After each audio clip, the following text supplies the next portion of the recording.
ओम शिव शक्ति नमः।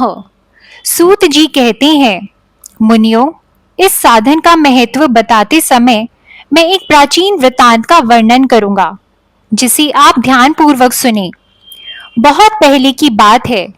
पराशर मुनि के पुत्र और मेरे गुरु व्यासदेव जी सरस्वती नदी के तट पर तपस्या कर रहे थे। एक दिन सूर्य के समान तेजस्वी विमान से यात्रा करते हुए भगवान सनत कुमार वहां जा पहुंचे। मेरे गुरु ध्यान में मग्न थे। जागने पर अपने समान सनत कुमार जी को देखकर वह बड़ी तेजी से उठे और उनके चरणों को स्पर्श कर उन्हें अर्घ्य देकर योग्य आसन पर विराजमान किया। प्रसन्न होकर सनत कुमार गंभीर वाणी में बोले, मुनि, तुम सत्य का चिंतन करो, क्योंकि यही कल्याण का मार्ग है। सत्य का अर्थ है सदैव रहने वाला।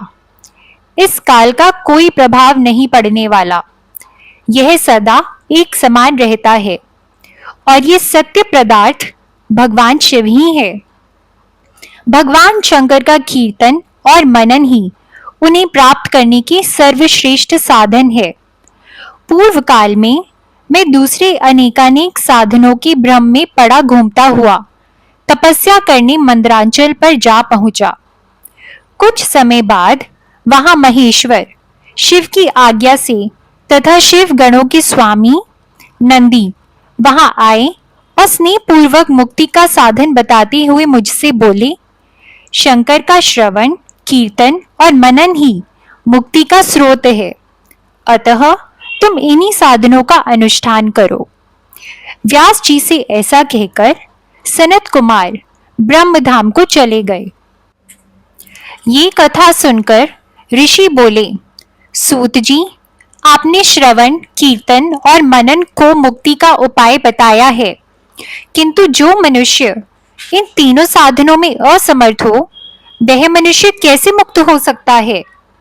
किस कर्म के द्वारा बिना यत्न के ही मोक्ष मिल सकता है? इस प्रकार विद्वेश्वर संहिता का सनत कुमार और व्यास संवाद नामक अध्याय 4 समाप्त हुआ। हरि ओम।